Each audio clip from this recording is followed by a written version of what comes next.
The video series is called Smosh Pit Weekly. I would wrap up the weird sort of internet news that happened, and I was responsible for writing it, editing it, hosting it, and essentially being just a one-woman show. The first video is called We've Got Crabs. I think to this day it still has 13,000 dislikes to something like maybe 20,000 likes. And that's devastating. But I mean, when it's like 5 versus 5, that's already like 5 people don't like it. When it's thousands, it is such a disconnecting feeling. It starts with just taking that leap.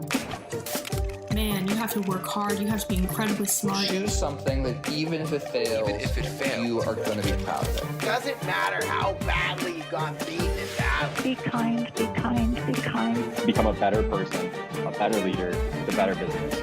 Go with your gut. I'm Samuel Donner, and this is Finding Founders. I was really scared of disappointing these two guys who gave me a chance. Mari Takahashi's first video for Smosh, a YouTube sketch comedy channel, wasn't immediately met with praise. And this gig was far on the side. She had a legitimate career as a professional ballet dancer. YouTube stardom wasn't even a consideration. But eventually, she'd have to make a choice. All of this would lead to today, where Mari has a large digital media presence, has won 2 Streamy Awards, produced shows like Smosh Pit Weekly, Maricraft, and Operation Open World, and has amassed over 2 billion collective views. Today, she's focusing on her own YouTube channel and is the co-owner of SpacestationGaming. So let's find out how she got here. Let's go back in time into a little time machine. Go before you had amassed 2 billion views, and start maybe when you started dancing. Like, what are some of your earliest memories doing like ballet?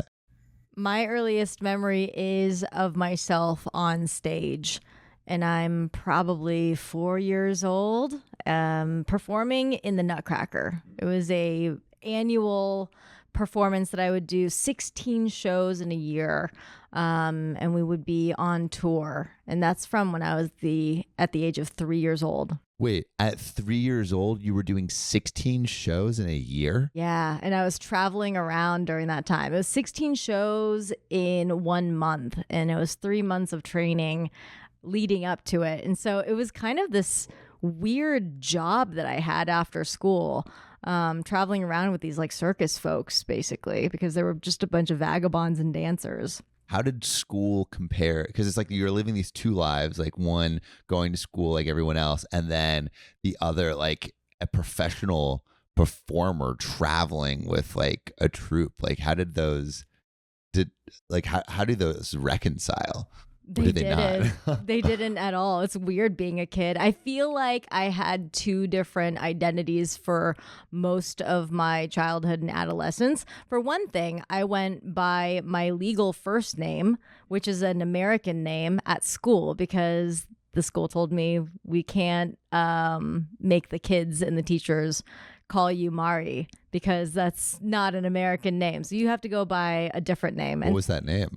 I won't say it, oh, but really? Why? Yeah, it's always been something where I can keep my anonymity online, and so I've never said it publicly. Going back to like the double life, which one felt real, or did they both feel real? I think they both felt real. School was kind of where I went to escape, funny enough, because ballet was work to me. From the get-go, it was something where I was hired for. I had a stipend if I didn't show up on time, if my shoes were untied on stage, if my makeup was wrong, I was docked pay. And this was starting from 3 years old, and I had an idea of what that was like, of having responsibilities put on my shoulders. I can remember the first time that I paid for lunch. My mom and I would go on tour together, and I paid for lunch, and we were at this Chinese restaurant, and I was so proud. How old were you? Maybe like 6 or 7 at that point. 6 or 7? Yeah, and I had this sort of idea of like, yes, I paid for this with money that I earned, and it wasn't so much of a conscious thought in that moment, but growing up, I think it very much underlined a lot of the things that I do, which is having these responsibilities put on my shoulders, doing the best I absolutely can to get the job done. And for me, it was the performance will go on. The show must go on no matter what. And kind of learning that really early before I was really conscious of what I was actually learning. One of the weird memories that I have is I was 6 or 7 and I was a bonbon in the Nutcracker. And what's a bonbon? It's one of the main dances at the end of the Land of the Sweets, and it consisted of like 10 kids who had to pick up this wooden box, and it was pretty heavy, but we would be inside this box and we would pick it up from the inside and basically shuttle it onto stage, and that box would open up like a box of bonbons, like a box of candies. And I remember when we all pop out, there's this wooden lid, and one time it just smacked back down on us and it smacked me on the head. And I remember crying profusely. And I remember the lid opening back up again. And in that moment, I just know that I have to keep going. I'm crying. My makeup is going everywhere. And in some ways, I just hear the music and I just do the whole dance. I remember my mom talking about it because she was not only my mom, but she was also my coach. And so there were these moments where she's like, you did such a good job. I'm so proud of you. It's been the underlying sort of feeling of, I think, for better or for worse, of how I operate with work, which is I barrel through a lot of it. Having your mom be your coach, did it ever feel like there was too much pressure on you growing up? And I guess paired with that, did you ever, like, how did you escape? You mentioned school as an escape. So like, what were you doing to escape your job at 3 years old? Yeah, the pressure was immense. And I think that at that age, I didn't know how to communicate what that felt like. It felt like the world was just on my shoulders. But it was also this thing that I was good enough to do at a high level. So I didn't want to almost, look a gift horse in the mouth. Video games, funny enough, was the escape. My neighbor and I are best friends, and I had the Sega Genesis and my neighbor had the SNES. And so we would go back and forth to each other's homes. And I think video games was the first escape that I found where I felt like it was wholly mine. What do you like about it? I love that the Genesis had commercials that were really aggressive at the time. You knew when you were a Sega kid. Nintendo was a little bit more wholesome, a little bit more family-like. And so as a kid at that time, with the console wars and everything, you kind of choose a side. And I chose Genesis. And I don't know, I was just a Sega kid because I felt like it was the place that I could be aggressive. It was the place that I could really embrace the other side of me that wasn't so graceful, that wasn't so performative. I could just rebel and be a kid. And that's what I loved about games. And it's what I loved about tying myself to that brand. Talking a little bit about the social dynamics growing up. What did like the friend dynamic in like growing up look like? Because you also mentioned that your teachers made you go by like a name that you didn't identify with as a way to maybe stamp out any difference in identity. Like, did you feel that you could fully express yourself in school, or was it not really tolerated? School was such a weird time. I think that nowadays we have so many more ways to express the things that we're feeling, and at a much, much earlier age. And at that time when I was a kid, it was splitting this identity of being Japanese, being an American, having a name that's not American enough, and so changing it for the school system. What did your parents think of that? My parents were fully embracing it because I think that assimilation was really always important for immigrants, and they saw that as that. That's the reason why I have an American first name. But I think it very much put me in a position of wondering as a kid, am I supposed to am I supposed to shun this part of my side? And there were moments where I remember bringing bento to school because that's what my mom would pack for lunch. And instead of, showing what I had for lunch and eating it freely with my friends, I would throw the entire thing out. And it was so that I wouldn't be bullied by the food that I brought because it was different. How did the interest in video games kind of develop as you went into like middle school and high school? I never really dreamed that I could do anything professionally or work in the industry, but it was always an escape. Every character that I played was this moment where I could fantasize about being that character. And it didn't matter if it was, Baloo from Jungle Book or Lara Croft or Nathan Drake. It didn't matter who it was. I just saw myself as these characters because for a moment you can pretend and really live in their shoes. And that was the best escape for me. And so as you went like deeper into high school and towards college around 2002, what are you thinking you want to do? School, again, was my escape because ballet was 100% what I was going to do professionally. That was going to be my 9 to 5, whether I wanted it or not. It was the career that made the most sense. It was the activity that I had 10,000 hours in. It was kind of my destiny since I was a kid to be a ballerina. And so at 17, I had no choice but to audition and start working full time as a ballerina.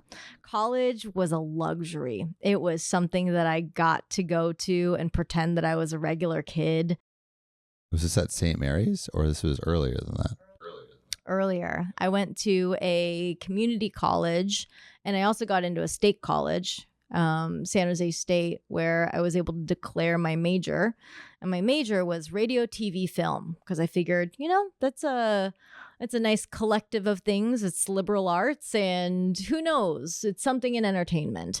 It was the first week of school and I was in radio class and we needed to learn how to edit our audio. And so they asked for volunteers to start recording some audio.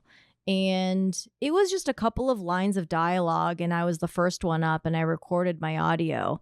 Something like, "Hi, this is Mari and it's my first week at San Jose State." Something like that. And it was set as an example so that we can learn how to edit. And so the teacher would take my audio and kind of nitpick everything. Breath sounds, little clicks in my voice, the way I said a word and whatnot. And so I would have to hear it over and over and over again. And for somebody who is now sitting here talking to you on a microphone, might sound weird. But at that moment, I was so mortified. I quit my major. Week 1. Why were you so mortified? There was a lot of self sort of like denial and not being able to accept myself. And I'm like, surely that's not my voice. And I just hated it. I was so embarrassed that I went to the counselor and I changed my major to an English major so that I could write stories and not ever have to be in front of a camera or have a microphone in my face. My 1 week in radio class actually does come back so much in my career. I still to this day edit everything that I make, and that self-acceptance of my voice and how I sound and the little cadences and all that, I ran away from it when I was in college and now I fully embrace it. And I think there's like layers of embracing your identity, because something that when you were talking about that story, you said like, I am Mari. Was that when you decided that that would be how you went by? Like that would be the name that you chose? I don't know if it must have been a collective sort of moment for me where I decided that I wanted to go by my middle name, by my Japanese name. And during high school, I was part of what you would call like Asian crew. It was a group of maybe 9 of us in our school, and we were all of the Asian folks in the school. And I think that started to heal a lot of my identity sort of trauma, because it was the time where Asian pride, AZN pride, was really sort of like the rhetoric that was thrown around at the time. And it made me start to really embrace who I am and not run away from it. And when I graduated high school, it was my first sort of like moment of rebellion, I guess. I don't know who I was rebelling against, really. It's my name. But it felt like a moment where I was putting my foot down. So as you went through college and switched to the English major, and as you were doing like ballet, how was that balance of the two? As long as if I was dancing, I was allowed to go to school to supplement my time. And so school was, oh my gosh, some of the classes that I took were like blacksmithing and welding, and those might have been my favorite classes. What am I going to do? Get a welding degree? Come on. But I loved it. It allowed me to cosplay as somebody other than myself. And I think welding for me was this sort of mysterious, adventurous, kind of badass person that I couldn't feel like I could be doing ballet. And I think of a lot of it was I had this question of, did I really choose this? Or was this just something that I did because I was good enough to do it? And I think it's a really hard conversation to try to have with yourself when you are still young. And also when you feel like at that age, at 17, 18, feel like you have already wasted a huge portion of your life to something that you're not sure if you like or even love, and you're supposed to love it. Was there resentment growing for doing the thing? There was resentment, there was confusion, there was so many big feelings that I didn't know how to quantify at the time. Did it like bubble up in like surprising ways? I realized that I didn't enjoy the process of being in class every day, kind of working on the thing every day. And that's part of the work of the craft, that if you do love your art, that's the part that you love. Yeah. The only part that I loved was when I could perform, because those are the only times I felt like I could really express myself. I was bottling everything in so much that I felt like I couldn't even be expressive when I was rehearsing. Like the only safe time would be performance time, because that's like being like on live stream, right? You can be unhinged and no one can say, oh, let's try that one more time. You are just live and no one can come and get you. And so that's how I felt when I was on stage. I felt like I could be fully expressive, that I could really play with the highs and lows of my emotions, sadness and happiness, pain, love, all of those things. I felt like I could express that on stage. So fast forward a couple years. So like, how did you get to St. Mary's? And then also, what were your first interactions with YouTube? So I started at St. Mary's because they released a program where professional dancers would get college credit as long as if they were dancing with a professional company. And at that point, I was with the Oakland Ballet, and that was my 9 to 5. And YouTube became a place where that was my escape at that point. I watched it for Asian creators.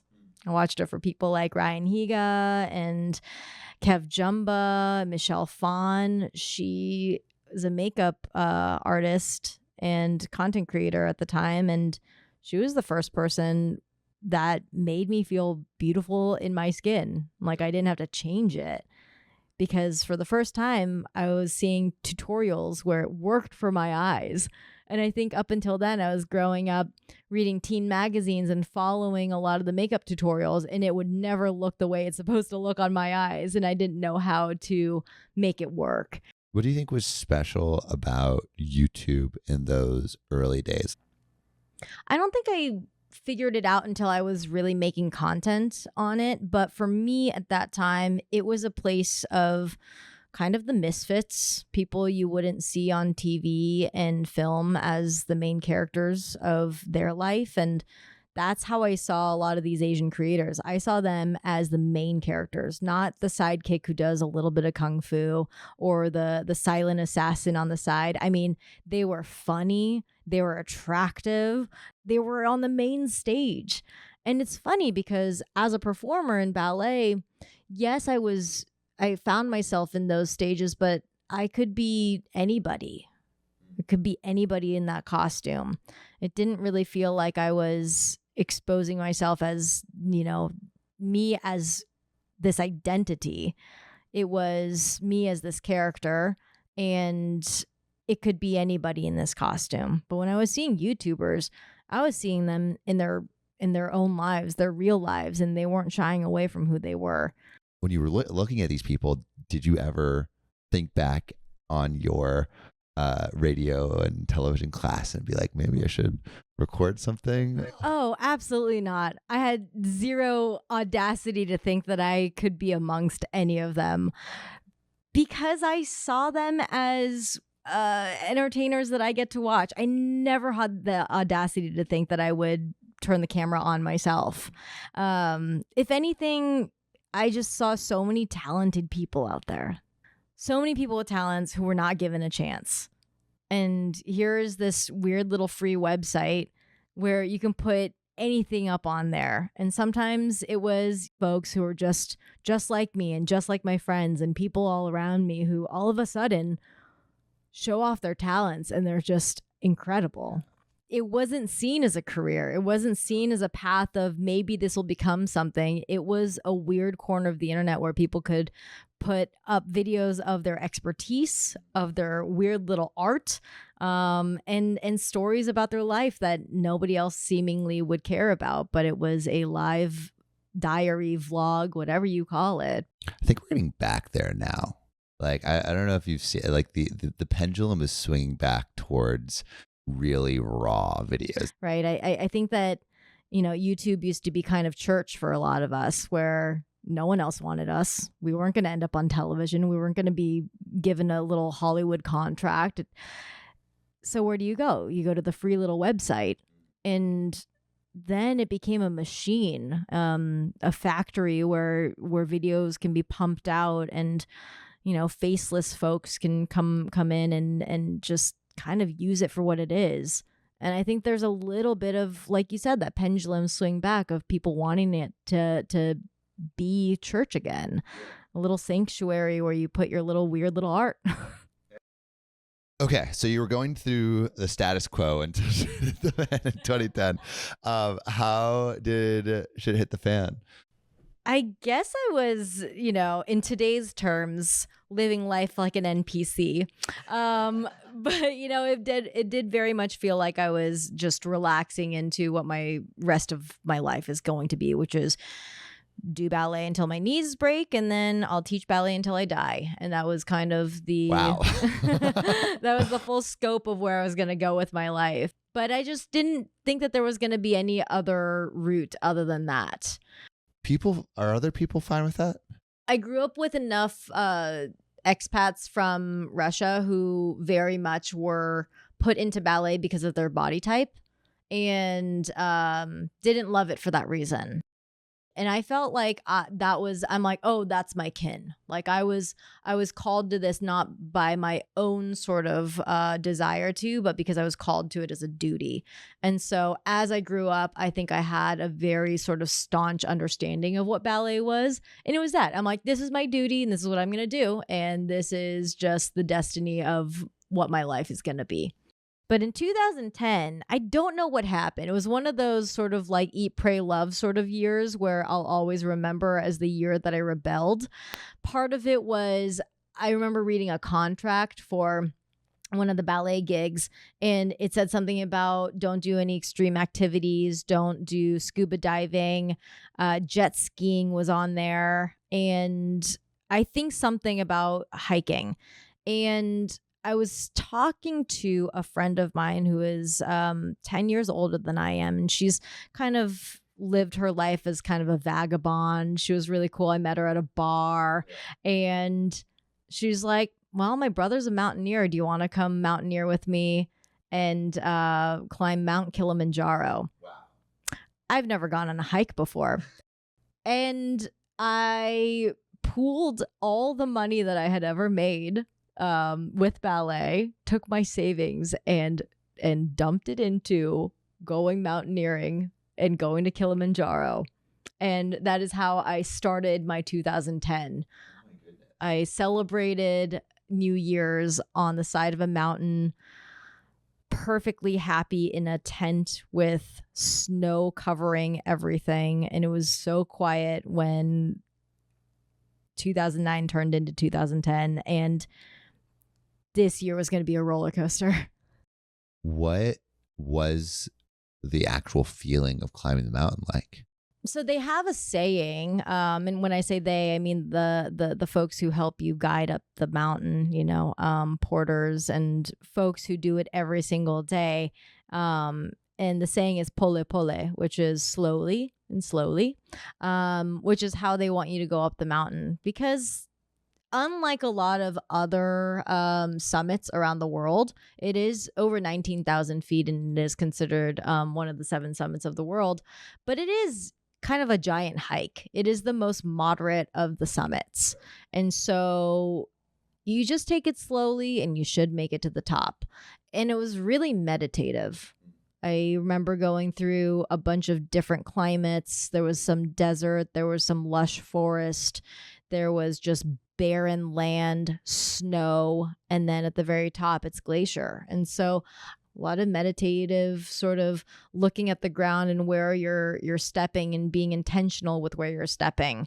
And I think, although I can't think of exact things that I was thinking about, I knew that I wanted to make big moves in my life, but I was still too scared to. But I was starting to see glimmers of what I wanted. And I think that seeing my friend who was 10 years older than me, who really lived her life as a single mom and kind of really having these adventures, I wanted to live my life like that. I just didn't know how yet, but I knew I had to rebel in order to do so. Yeah. So when you finish up Mount Kilimanjaro, where did you go back to? I go back to my routine, but I'm fiending for more adventure. I want to ice climb. During the summer is when I can take some time off. And so during the summer, I went to Peru for a month and Bolivia for a month and just lived in hostels for those 2 months and climbed 3 different peaks in Bolivia. Was that completely out of contract? Oh, yeah. Yeah. Completely out of contract. But at this point, over the summer, I'm not under contract. I come back and I'm still in the summer because this is when Smosh comes into my life. During the summer, I take any job out there. I was doing birthday parties as a ballerina and showing up in tutus for a few bucks. I was a magician's assistant.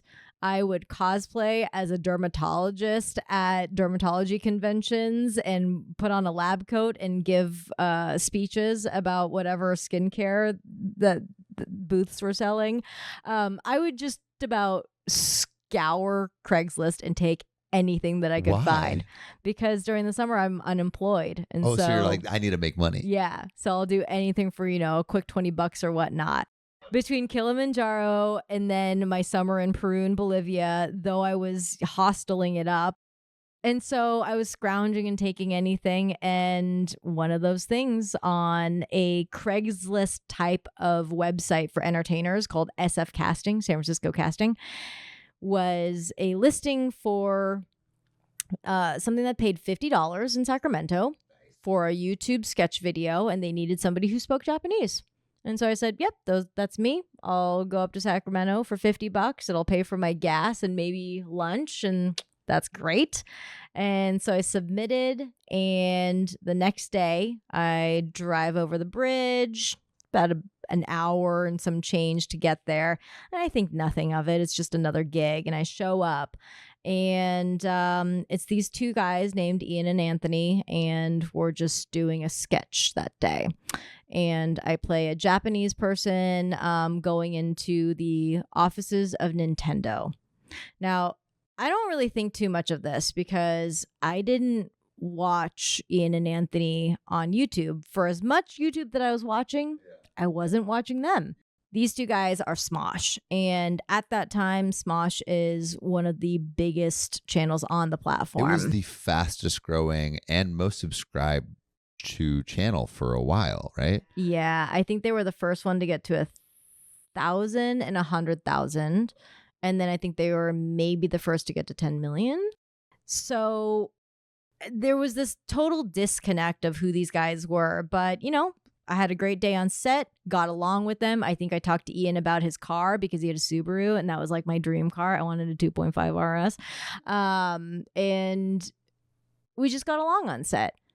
So what did a sketch YouTube video setup look like? It was really professional. And I think this is the part about being on YouTube versus also having dipped my feet into traditional entertainment media. I'm so proud to have been part of Smosh at all, because from the get-go, they had call sheets. They had lunch provided. They had just like things that you would see on a traditional set. They already were emulating on YouTube at that time in 2010. We shot at a studio, and at that time they also shot at their house that they were living in, but I didn't shoot there. Now, when the video came out a couple weeks later, to my surprise, Ryan Higa was in the video. You didn't realize that? I didn't realize it. And that was one of the people that you had seen on YouTube. Like, that's a person. Yeah. That's the person I go to this website for. And so it turns out it was kind of a linchpin for like one of their most important videos on the channel, because way back when, I think I want to say maybe like 2005, 6, 7-ish, around that era, they lip synced to the Pokemon theme song. And I want to say it made the news because it was one of the first times on the platform that a DMCA strike was taken by a large company, and Nintendo struck it down, saying you can't use the Pokemon theme song, so you have to take it down. And to this day, Smosh does not have the original Pokemon theme song lip sync on their channel, I believe, but other channels have ripped it and put it on there, so you can still see it. The very first video that I was in was a follow-up to that called Pokemon Revenge theme song. Yeah. And it was kind of them making their mark, standing up to the big corporations and saying, we're going to do what we want. And it was their original song. And I played a secretary in the Nintendo office, and Ryan Higa played a ninja sent to destroy Ian and Anthony by Mr. Nintendo himself. So that was the full story in it. And so when it released, what was the response? The response was I was a ghost because I was just an extra in it. Yeah. But in my world, oh my gosh, I don't know what to think of it. I think it felt like just this one-time thing where it was a flash in the pan for me, where it felt like I was a YouTube person for a day. I was just a side character that got to enjoy being in it. And I don't think I really thought of anything more than, oh, this was a cool moment. Now back to real life. so this was a nice little fun little side quest, right? And after that day on set, they asked me, hey, would you come back tomorrow for a recurring role? That callback the next day is what made my entire career. It is the reason why I'm sitting here today next to you. There would be no other reason why I would be here. It just really blows my mind. So the next day I go in and I figure it's going to be some sort of audition. So I have, my resume that has my performing resume and my headshot, and it is not used at all because what it is a strangely long room that I go into, a camera, just one of those handy cams from the time, Ian and Anthony sitting at a desk and me on the very opposite corner. And so it's this very strange, long, narrow hallway type of room. And they start berating me with questions like, what's your favorite Pokemon? What's your favorite meme? What would you bring to a zombie apocalypse? Things that I am not expecting at an audition. Yeah. And I think if anything, I'm quite aloof answering these questions. But what happens is that they get an aggregate of all these answers and they mash it up into a video, and there's maybe 6 other folks who are quote unquote auditioning for this. And they leave it up to the fans. They post the video and they say, hey, you guys let us know out of these people who you like, and maybe you'll see more of them on the channel. And it was overwhelming to see so many people write my name. What do you think they liked about you? What do you think you had? It's hard to say. I know that, long after I was hired, Ian and Anthony would say you can teach somebody how to edit, but you can't teach charisma. And I think at the time I didn't see it as charisma. I didn't see it as sort of a glimmer in my eye. But I guess there was a layer of being aloof enough that the audience liked. They liked that I wasn't trying hard. And the reason why I wasn't trying hard was because this wasn't going to be a career. You just think that this is an impossible thing. So you just kind of throw it out there and leave it out there. Surely this wasn't going to become something that would derail my entire life or reroute me on a path that would become the best thing in my life, But it was a possibility because you saw your name being commented on from that video. What happened from there? From there, it was 3 months-ish of kind of nothing. I think the video went live maybe around September. And it was in January where I decided to follow up with a terrible email with the subject line, I can has job.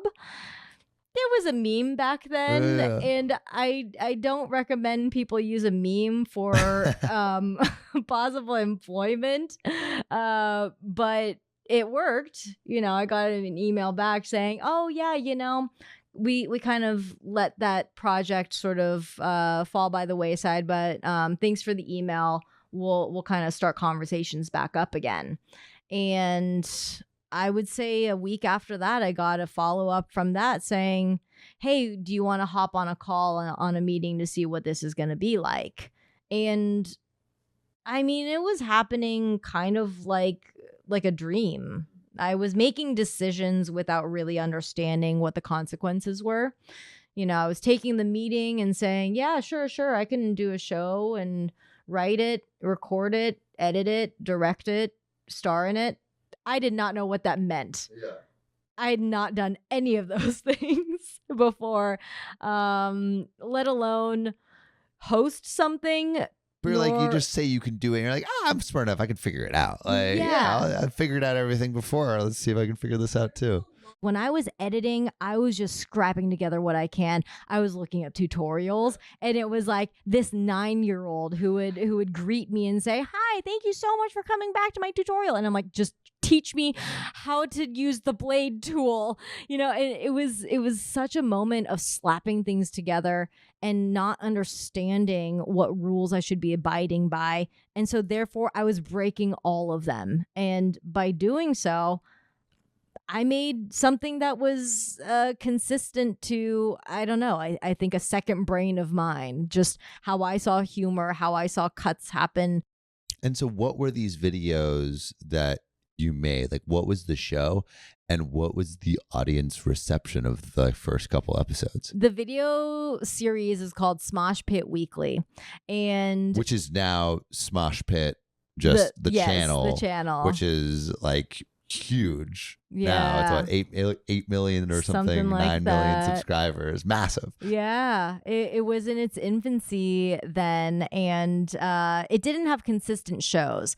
Ian and Anthony would throw on their lunchtime shows, sometimes their mail time shows, but it was inconsistent. So they wanted something that was consistent on Saturdays, and so that was going to be my show, which was just talking about weird internet stuff that happened that week. And so it was topical.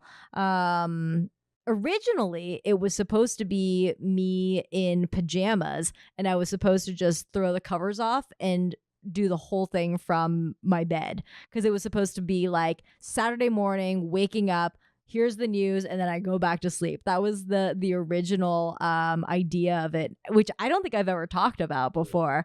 That was the original concept. And I think we did one test episode and we're like, this is weird, let's just make it regular, and that's what it became. But I would wrap up the weird sort of internet news that happened, and I was responsible for writing it, editing it, hosting it, and essentially being just a one-woman show. That's a lot. It's a lot. That's a lot. And were you doing other stuff? Were you still doing ballet at the time? I was still full-time doing ballet. That's insane. So you had a job where you were doing every aspect of the production process and hosting process, and you were doing ballet. Ignorance is a superpower, I tell you. I have no idea how you time manage that. Because I would do ballet from 9 to 5 and then teach usually like 6 or 7 o'clock until about 10 p.m. On Friday nights is when I would start writing it, because I would have to take an aggregate of all the weird stuff from the internet on Friday night. So I would start writing around 9 or 10 p.m., finish at about 1 a.m., start recording at around 1 a.m. and start my edit around 6 a.m. for a 2 p.m. upload. And so if you look back, there are a lot of comments that say, Mari, you look so tired. And I'm like, yes. Yes, I am. Because it's the middle of the night.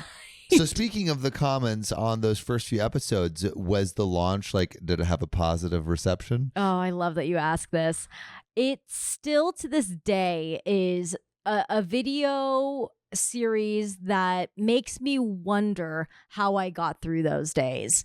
So the video goes live. And what's this first video? The first video is called We've Got Crabs. Because the whole thing that I'm making fun of is when people use parentheses wrong. And so I think it's we've got, quote, crabs, end quote. I believe that's what it is. And you can tell me if I'm wrong, but I think to this day it still has 13,000 dislikes to something like maybe 20,000 likes.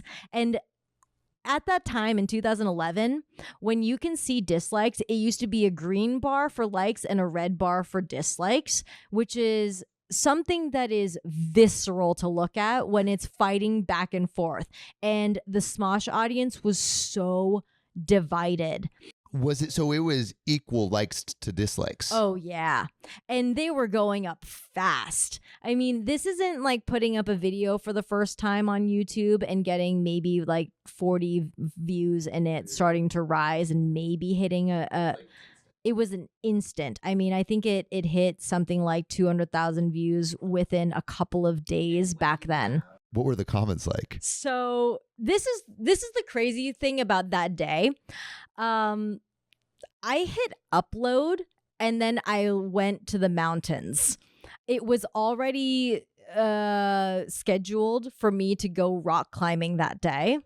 And so as soon as I hit upload, I leave for a place that has no reception. So Was that intentional? It was not intentional. Okay. A lot of the comments were, who is this girl?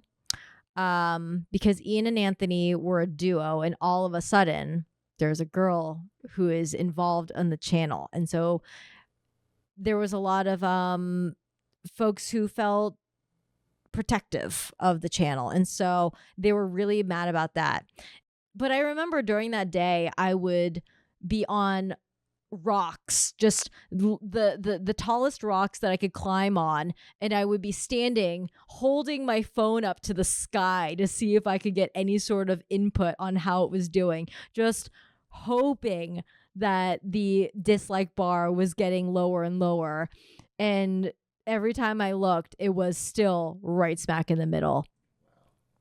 And that's devastating. But I mean, when it's like 5 versus 5, that's already like 5 people don't like it. When it's thousands, it is such a disconnecting feeling. Were you worried that the backlash, quote unquote, from the community would jeopardize your like longevity there?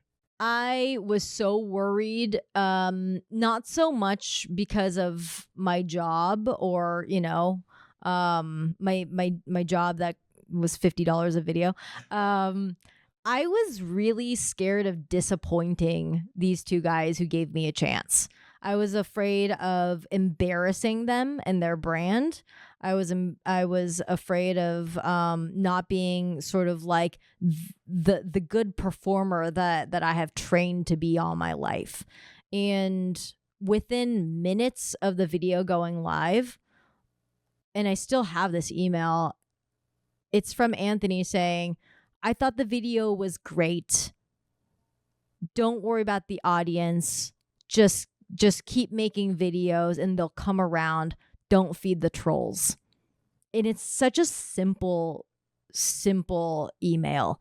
And I think it still resonates today. The amount of sort of understanding of how the internet can be, the good and the bad, and having that much trust in a brand new employee, I don't think I will ever have the words to say how grateful I am to have been given that type of trust. I wish I could say it was just one video. It was like that for months. Yeah. So what, when you start doing the other videos, like, isn't that so embarrassing? Like you release the next one. What are the comments on that? It's very much the same, but it was like tits or get the fuck out was like the thing that you just say to a woman online. Or, you know, how did she get that job? And so I feel like I saw so many of these comments, but they didn't faze me to a point where I was laying on the floor crying. If anything, I used Ballet as a crutch to get over it. I used it as my scapegoat, where it's like, well, I don't care about these comments because I have a real career, and that's Ballet. And so I used it as a way to run away from the thing that was scaring me, even though I was using YouTube as the thing that I was running away from Ballet. It's and crazy. So I was, You're just running away from them both. Yes, I was using both of them as a crutch and as a scapegoat. And so it was, I think, my way of staying sane within the whole thing. Yeah. But to get like video after video after, it was like what, 6 months of that kind of stuff every week.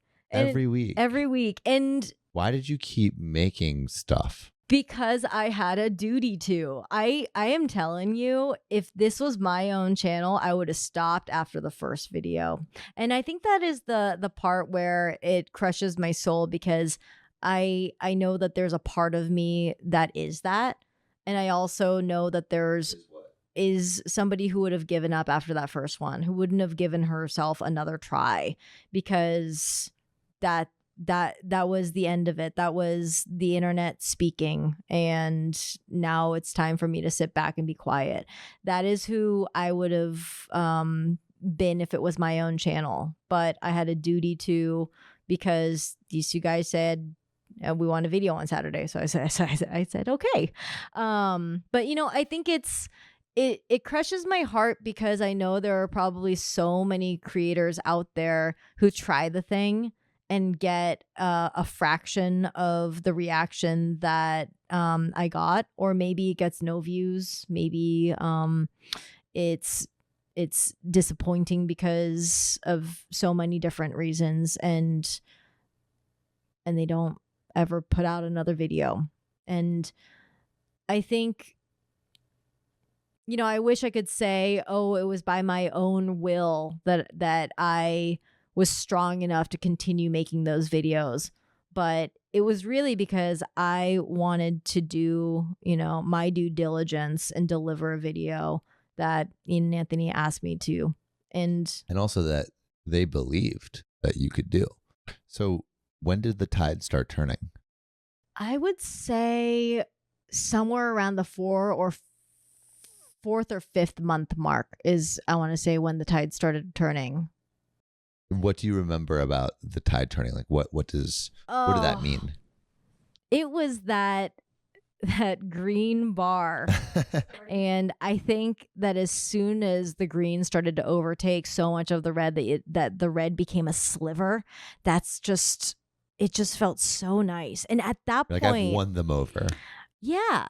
And I feel like I won them over with merit. You know, it was just coming back limping every single week, saying, I've got another one for you. Yeah, sleep deprived, and barely making it on time for a 2 p.m. upload. You know, it just all the things. And I was pretty open with the audience. You know, if somebody was saying like, you look sleepy, I'm like, yeah, I recorded this at 2 a.m. I would be open with being sick and all that stuff. So 2010, you're working on Smosh Pit, kind of ground floor of that channel. 2011, you make your own personal channel, right? Yeah, I think I started my personal channel. Any reason for that?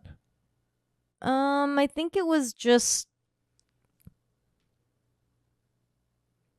the only reason why was somebody at the office suggested it. Yeah. And it was just a place to put extra content on, but I never really gave it any love because my full sort of time and energy went to the main Smosh stuff, and I just didn't have time for the other things. And what it comes down to is I didn't have the confidence in figuring out what I wanted to put on there. So it is a mishmash of things. I was looking up your channel because you only have 42 videos. Yeah. 42 tries of random things. But yeah, I'm at a very interesting time in my life where I know exactly what I want to do, and I have the conviction of knowing exactly what I want to do, and I'm intentionally making those moves rather than feeling like I accidentally kind of got dropped into things. Because like I feel like a lot of this is just like random opportunity. Let's see how far we can take it. Yeah. And now it's just like, okay, this is where I want to go. Let's go there. And I know that I've worked really hard for it. I know I've earned my merit, but there's still always been a part of me where I'm like, gosh, it's like accidental. Am I worthy of all this? You know, what a career. And yeah, I think right now I have finally kind of sort of like woken up, and it's telling me you're allowed to make a decision. And gosh, I'm a late bloomer, but I'm making a decision. Okay, so really your heart, soul, and time and attention was all in Smosh, which brings us around what 2012-ish was when things started moving with Smosh Games for you. So how did that start? And how did you even, it seems like you were barely managing to do Smosh Pit on your own. How were you like, yeah, let me do another show? Yeah, I'm really bad at saying no to opportunities, I guess, because it was another thing thrown on the plate. But yes, Smosh Games was another thing thrown on, but it was another sort of door that I was kicking down for another path. And I'm like, oh my gosh, am I really starting to see an escape path here? Escape path to what? Anything but ballet. And golly, it was intoxicating because it was the first time where I felt like there was a real path to doing something else, and it just felt like pure rebellion. And I think with Smosh Games, it was the coming together of me, Ian, and Anthony on one side, and 3 other guys from Clever Games, Joven Shire, Sohinki, and Lasercorn, who remain to be my best friends to this day. When we came together, it felt like such a rat pack. It felt like a ragtag group of folks. So as you are kind of meshing with this team, what is the vision for what you want Smosh Games to be? Or was that vision given to you? Smosh Games, it wasn't really defined as what we wanted to be, but when we came together as a group, it was so natural that there was some elements of G4 in there and some elements of Jackass. And I grew up watching Jackass. I loved it. And one of our main shows ended with whoever lost in the game gets punished. And so that was the Jackass element of it. It was, drinking something gross or doing some sort of like pain punishment, like walking through mouse traps, getting shocked by a dog collar. And so you guys were just playing video games and making each other go through weird challenges. Yes. Sounds like the ideal. What was the audience response to that? Oh gosh, the audience loved our chemistry. And I think that is the thing where from the get-go, that chemistry is, you cannot buy it in a store. You cannot learn it in a university. Like, that is the thing where from day one, I didn't realize how magical it was until I was in different circles, and I was like, oh my gosh, it is so easy working with those guys. There's zero effort, and yet it just feels like a room you can run around in. And so, yeah, to this day, I'm like, gosh, I'm so fortunate to have been able to say that was my first foray into gaming. How do you like mesh the chemistry to something that actually works inside the business so it's sustainable? It was probably, I call Smosh the most classical training you could possibly get on YouTube without losing the essence of what YouTube is, because we treated it like a 9-to-5 job. And so when we weren't on camera being absolute clowns, we were the ones pitching. We were the ones on email. We were the ones who were in the rooms kind of deliberating and figuring out what the creative was going to be and stuff like that. So there were 2 sides of that. And I think that we were able to learn what having a producer hat on is and what having your clown hat essentially was at the same time. And I thrived in that sort of environment. I loved having that sort of performer side and also the business side. But I don't think anything was ever deliberately taught. I think it was really taught like by just kind of reading the room and understanding, what it's like to shake hands with folks that you might be doing brand deals with, being deliberate with like delivering things on time and stuff like that. Did you have any hand in the Assassin's Creed Egypt trip? Yeah. How did that go? How did that start? Golly. That started from a pitch, I believe, when we were at Ubisoft headquarters in San Francisco. And that was a pitch that I threw out because I loved Egypt. And I'm like, well, I want to learn about Egypt and go to Egypt. I mean, I think that was at the time around I want to say like 2015 to 2018 when Smosh Games was at its peak, and we would just throw at ideas that were bananas. I mean, which is so cool that you could do. Like, you have this vision of what you want. And you're like, Egypt, yeah, let's create an opportunity that lands us there. We were able to rent out the Great Pyramid of Giza for an hour for a private tour. That doesn't happen. It was me and Jovenshire, just two idiots inside of the Great Pyramid of Giza. It's bananas.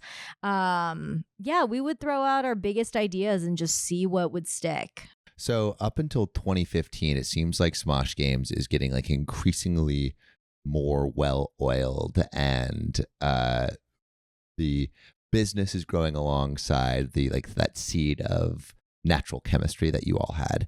As you go towards 2015, it feels like there's this, you're still dancing at this point. You're still, is it full-time ballet still? Or had it scaled back at all? By 2015, I was freelancing. So I would take like 3 or 4 month long contracts.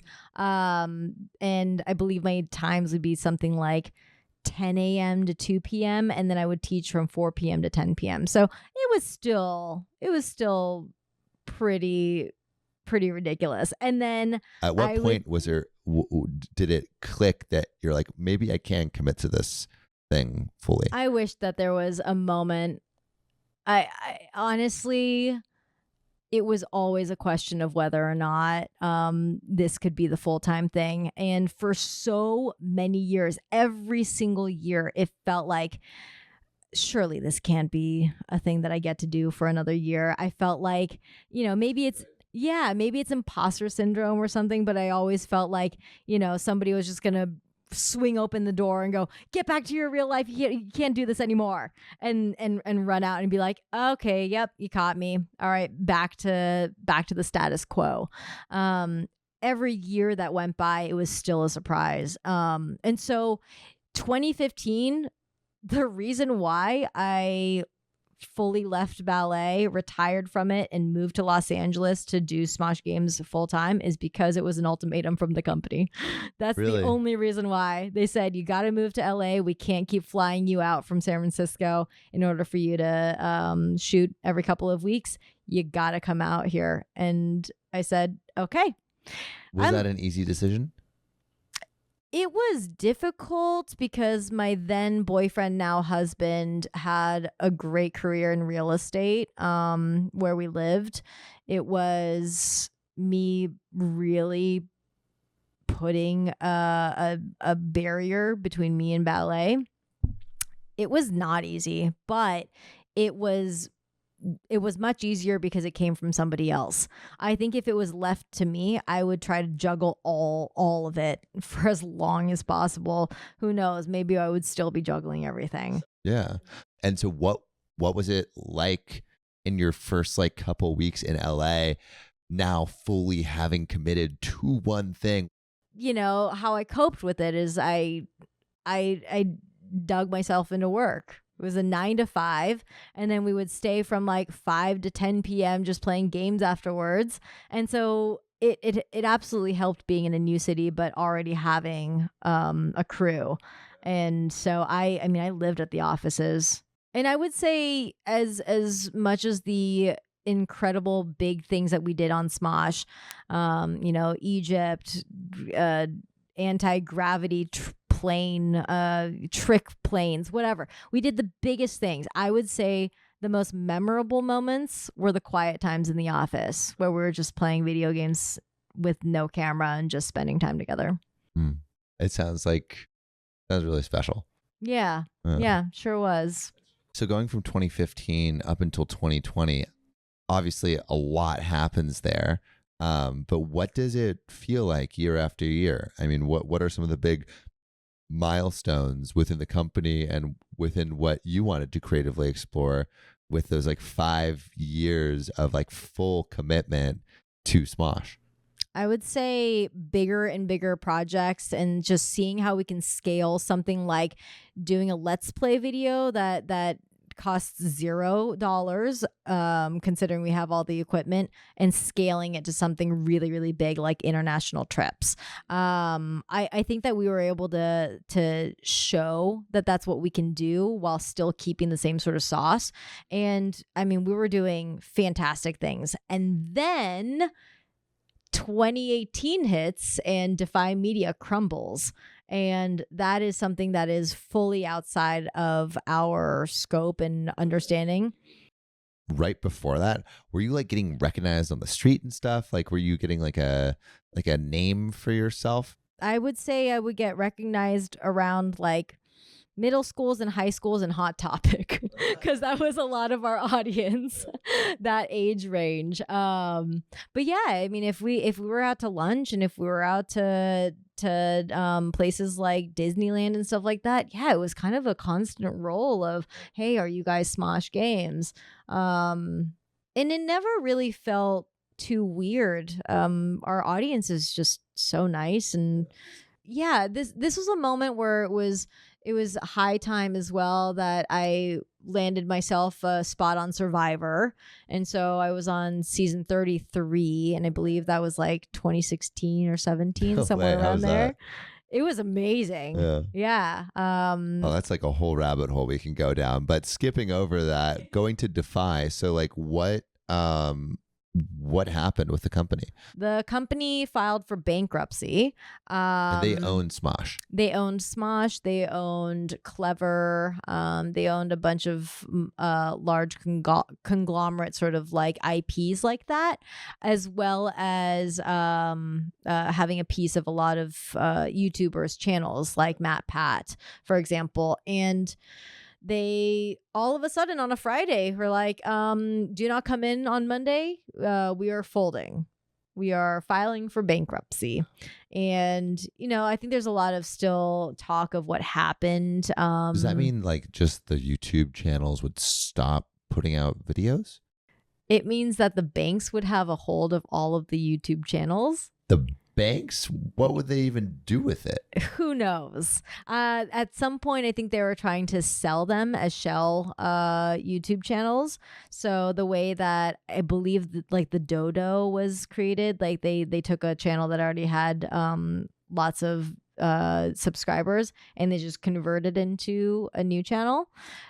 I think they were trying to sell off a lot of the big channels like Smosh. So it would come with none of the talent, but they would be able to sell it to other companies and things like that. So I think the banks were trying to seize them as assets. And so that was on a Friday that we got this email. And so what did you do? We floated for a while. You know, Smosh was kind of going in and out of like, how can we finance it to buy the channel back? You know, how much were they asking for? I mean, they were asking for millions. And I think there were a few partners who were trying to come in to raise the funds and all these things.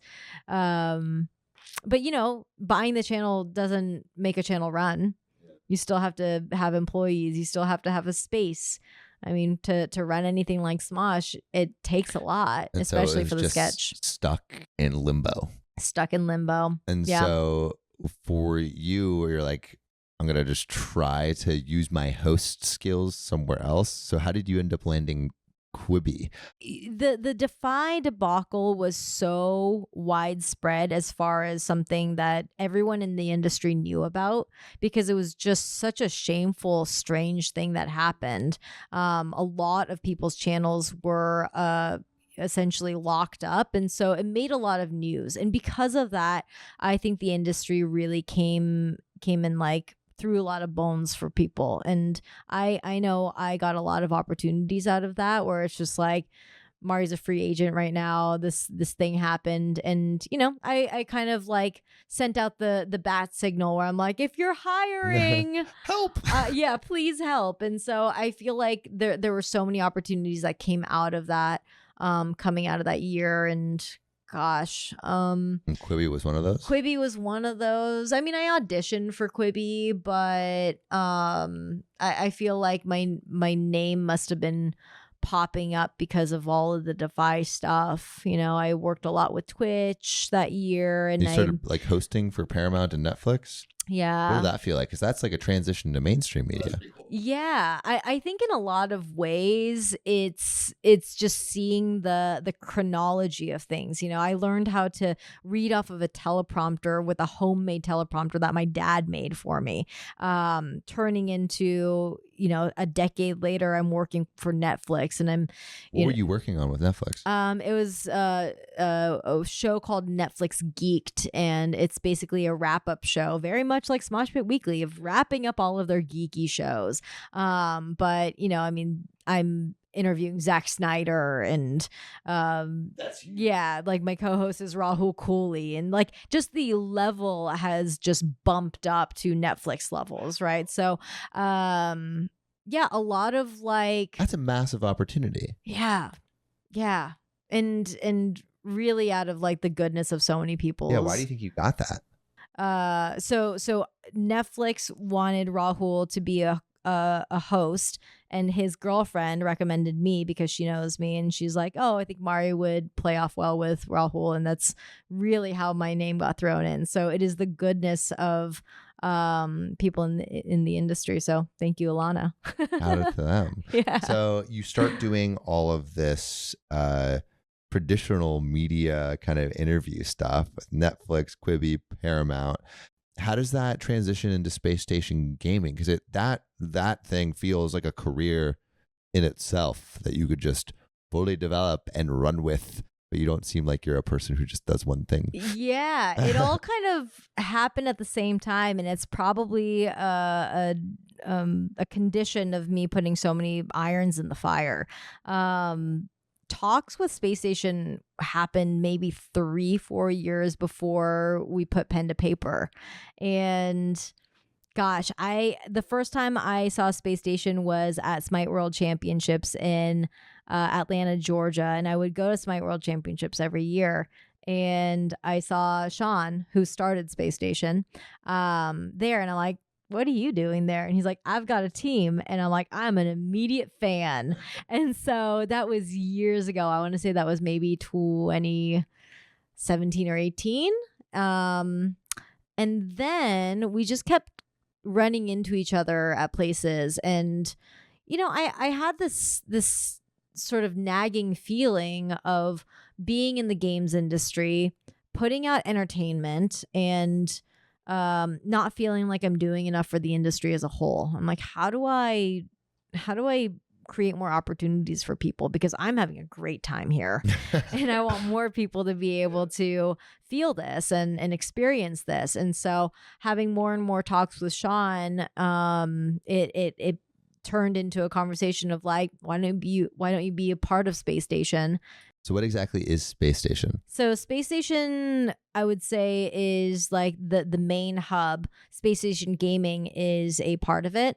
They also have an animation hub, an integrations hub. There's a lot of facets And within. hubs doing what? All of them have their own sort of like content / ways of making revenue. And Space Station Gaming is the esports arm of the Space Station. And so So they're also doing competitions as well as producing content. And there's like prize money for those competitions in gaming, which have rivaled some like pro sports. Yeah. Like there's like $1 million pools, multi-million-dollar pools at some of these gaming conventions. Yeah, esports is an interesting space because as much as we have heard about it, it is still so much in its infancy. I think that, you know, content in YouTube is still there as well. We've had 15 years of this. And there's new opportunities every day. Yeah, and I think that there is going to be this ping pong back and forth of like, what is media? Is it the Netflix subscription that you pay money for, or is it the YouTube channel that you go to? We'll just see more blending over time. Yeah. And I think that's kind of the arena that I was always playing with of remaining an online person, but also stepping into the traditional side. And that was me also playing video games and being on the entertainer's side and also stepping into esports, which is scary for me. I would say esports and traditional media are like on the scary end of the spectrum. Why is esports scary? Because I myself am not a competitive player. Are you playing competitively there? I'm not, no. I certainly watch the teams who are. But yeah, I think it's a realm where I feel like I don't have my 10,000 hours in. I have my 10,000 hours in a parallel sort of adjacent sort of industry. But because I am not an expert in it, I feel like it was scary to me. But the more that I got close to it, I'm like, oh, these things transfer. Got it. And I feel like that's the same thing when I got into more traditional stuff where it was scary. You know, it has these big names attached to it, whether it's Paramount or whatnot. And then I get in there and I'm like, oh, these skills carry over. And funny enough, the skills are the ones that I learned on YouTube on a scrappy little channel. Which is what is so exciting about YouTube is like if you can make a YouTube video and garner an audience, you can probably do that and garner an audience in a bunch of different mediums and a bunch of different platforms and a bunch of different companies, which brings us to this like newer direction of focusing once again on the personal channel. What brought you to that and what are your plans there? I got into a pattern of being myself in like 2010 again, where I was going from audition to audition to audition, because at some point in the past like couple of years, I'm like, okay, I'm going to do the traditional thing. I'm going to try traditional voice acting and I'm going to be an actor. And I'm getting my reels together and all this stuff. And I am losing my mind because once again, I'm waking up in the morning and I've got my coffee and I'm looking through auditions and I'm like, I am me from 2010 again. What happened where I didn't find growth? And I got really down on myself because I started to feel like I abandoned one thing and there was no growth. Unlike keeping ballet in my back pocket and moving into YouTube, I feel like I abandoned a little bit of the YouTube side in order to look for greener pastures with entertainment, traditional entertainment, and I wasn't finding the amount of growth that I wanted to. And so I basically just had an existential crisis not too long ago. And when I came to, I realized, you know, everything that I want to do in traditional media, voiceover acting, dramatic stuff, comedic stuff, all of that. I'm like, you big dummy, you had your channel the whole time and you could be putting it on there. That could be the main sort of place where it's the hub. And if you are going to go to do the other stuff, this is the place where it starts. This is where you hone in all your skills. This is where you play so that if you do go to the other stuff, they know where to find you. And you can control that. You know, like a lot of what an audition is and sending self-tapes is, can you do the thing? And if you have a YouTube channel where you're doing the thing and people are enjoying you doing the thing, it's a lot easier to be like, oh, let's cast you in this. Yeah. I think in this long sort of career, I lost a little bit of that rebellious sort of nature of being like, yeah, I'm not going to wait. Nobody else wants this, so I'm going to put it up. And that was the nature of YouTube in the beginning. That is what swept me up in the first place. And I think as the years went by, this sort of like ignorant sort of entertainer who could post up anything because she didn't know the rules started to really understand what the rules were. The playbook was starting to be written.